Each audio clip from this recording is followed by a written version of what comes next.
और झारखंड के सियासी गलियारे में चुनावी गहमा गहमी से ज्यादा गर्मी बढ़ा रही है ईडी की कार्रवाई। दरअसल ग्रामीण विकास मंत्री शिकंजे में आ गए हैं और 6 दिन की रिमांड भी ईडी को मिल गई है। पूरी कार्रवाई एक अधिकारी के भ्रष्टाचार की जांच पड़ताल के साथ शुरू हुई और कड़ियां जुड़ते जुड़ते ग्रामीण विकास मंत्री आलमगीर आलम तक पहुंच गई है। जो आलमगीर आलम को ये पूरा प्रकरण इतना भारी पड़ेगा चुनावी अभियान के दौरान कि सिर्फ उनके लिए ये व्यक्तिगत नहीं बल्कि पार्टी और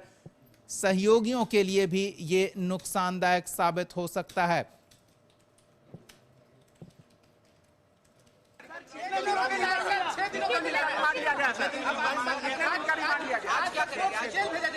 नहीं, कल से अभी जब साहब ऑर्डर करेंगे अभी हम लोग को केवल बोले 6 दिन के लिए रिमांड। सर, उनका पीएस और जहांगीर जो अरेस्ट हुआ था उसके पास से जो पैसा रिकवर हुआ था उसमें जो स्टेटमेंट रिकॉर्ड किया गया था, उसके बाद में इनको बुला करके जो स्टेटमेंट रिकॉर्ड किया गया था, उन सब बातों को देखने के बाद में ये बात समझ में आ रही थी कि इनका भी इन्वॉल्वमेंट मनी लॉन्ड्रिंग में है। यही बात ग्राउंड्स में लिखा गया था और इसी बात को लेकर के उनको कल अरेस्ट किया गया था। आज कोर्ट में उनको प्रोड्यूस किया गया। कोर्ट में बताया गया कि हम लोगों ने 10 दिन के लिए रिमांड मांगा, कोर्ट ने हमें 6 दिन के लिए रिमांड परमिट किया। चलिए तो सीधे रांची का रुख करते हैं। सहयोगी राहुल हमारे साथ जुड़ रहे हैं। राहुल, आलमगीर आलम के साथ जो कुछ हुआ, जिस तरह से कड़ियां जोड़ते जोड़ते ईडी की टीम उन तक पहुंच गई और अब आलमगीर आलम सलाखों के पीछे पहुंच गए हैं, ये सब हम लगातार अपने दर्शकों को दिखा रहे हैं। हम फिलहाल चुनावी माहौल में इसके सियासी प्रभाव की बात कर लेते हैं, वो आपसे समझना चाहेंगे। आरोप प्रत्यारोप का दौर तेज हो गया होगा। जी बिल्कुल, जिस तरीके से मंत्री आलमगीर आलम की गिरफ्तारी हो उससे साफ होता दिखाई दे रहा है कि झारखंड में ये दूसरी बड़ी गिरफ्तारी है, क्योंकि इससे पहले तत्कालीन सीएम हेमंत सोरेन की गिरफ्तारी हो और उसके ठीक कुछ महीने बाद ग्रामीण विकास मंत्री नेता दूसरे नंबर के नेता थे सरकार में, क्योंकि जो झारखंड कांग्रेस के विधायक दल के नेता भी थे और वो एक तरह से हम कह सकते हैं कि झारखंड के कांग्रेस के विधायकों का एक प्रतिनिधित्व कर रहे थे विधानसभा में। ऐसे नेता की गिरफ्तारी हुई है और अगर हम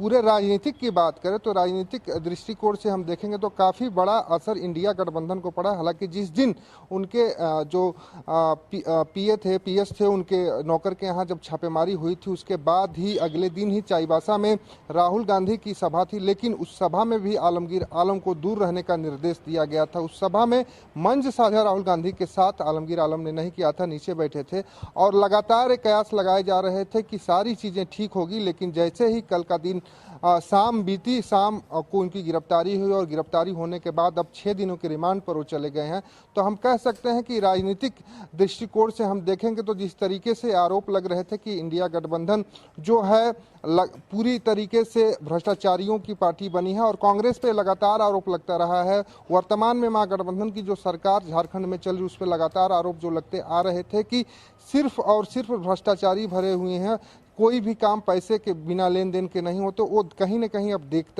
दिखाई दे रहा है और दिखाई इस रूप में दे रहा है क्योंकि जिस तरीके से 32 से 33 करोड़ रुपए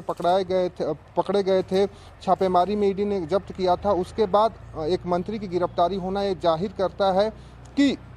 झारखंड में भ्रष्टाचार हुए। हालांकि अब इसको एक बड़ा मुद्दा बनाने का काम इंडिया गठबंधन राज्य में कर रही है और इस बिल्कुल राहुल, वही हम समझने का प्रयास कर रहे हैं। जब मुख्यमंत्री हेमंत सोरेन गए, चंपाई सोरेन आए तो उन्होंने कहा ये हेमंत सोरेन पार्ट 2 है, लेकिन इस हेमंत सोरेन पार्ट 2 का पूरा मतलब ही बीजेपी वालों ने झारखंड में बदलने का प्रयास किया है और अब इस कार्रवाई के बाद तो इसका मतलब बदलकर ही वो रहेंगे, चुनावी फायदा भरपूर उठाने का प्रयास करेंगे।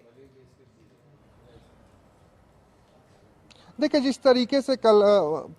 कांग्रेस के पार्टी अध्यक्ष राजेश ठाकुर ने देर रात एक बयान जारी किया, उन्होंने कहा कि आलमगीर आलम जो है पूरी तरीके से ईडी के साथ सहयोग कर रहे थे और जांच में पूरा सहयोग देने की कोशिश कर रहे थे। एक ही समन पे, एक दिन के समन के अंदर वो ईडी कार्यालय पहुंचे। ऐसे में ईडी को इस तरह की कार्रवाई नहीं करना चाहिए क्योंकि इंडी गठबंधन राज्य में चुनाव लड़ रहा है, मजबूती से चुनाव लड़ रहा है और वो नेता पार्टी के थे, पाकुड़ में उनकी अच्छी पकड़ है और वैसे में अगर हम कहें तो अंतिम चरण का जो चुनाव होना है एक उसकी वोटिंग 1 तारीख को होगी और वो पूरा क्षेत्र जो है गोड्डा, अगर लोकसभा की बात करें तो उसके अंतर्गत ही पाकुड़ विधानसभा आता है और वहां से चौथी बार विधायक थे। ऐसे में हम कह सकते हैं कि एक बड़ा प्रभावशाली नेता थे आलमगीर आलम अपने समाज के लिए, लेकिन जिस तरीके से गिरफ्तारी हुई और जिस तरीके से अब इंडिया गठबंधन की किरकिरी हुई है, अब उसको साधने की पूरी कोशिश इंडिया गठबंधन कर रहा है। अगर हम बाबूलाल मरांडी के बयान की बात कर लें या हम निशिकांत दुबे की बयान की बात कर लें या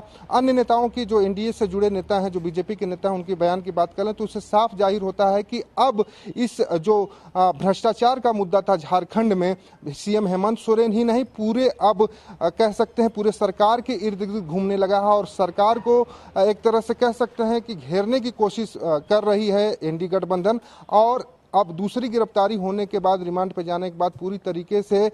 यहाँ पर राज्य में इंडी गठबंधन घिर चुका है एनडीए के निशाने पे। अब देखना ये होगा कि इससे निकलने की क्या रास्ते निकालते हैं, क्योंकि 20 तारीख के बाद लगातार इंडी गठबंधन के जो बड़े नेता हैं, राहुल गांधी, प्रियंका गांधी, सचिन पायलट, मल्लिकार्जुन खड़गे जो राष्ट्रीय अध्यक्ष, उनके कार्यक्रम लगने हैं। ऐसे में इस स्थिति में जो कार्यक्रम लगेंगे, क्योंकि जो एनडीए है, बीजेपी है, उस पार्टी के भी नेताओं का कार्यक्रम लगातार झारखंड में हो रहे हैं, तो ऐसे में एक दूसरे पर जो वार करेंगे और जनता के बीच जो बातें पहुंचाएंगे, जो जनता को संबोधन करेंगे, उसमें किस तरीके से एनडीए गठबंधन जनता को समझा पाएगी, ये समझ से परे है। क्योंकि जो कैश बरामद हुए हैं उससे एनडीए गठबंधन या कांग्रेस अपने आप को साफ पाक साबित करने में कहीं ना कहीं असफल फिलहाल दिखाई दे रही है। जी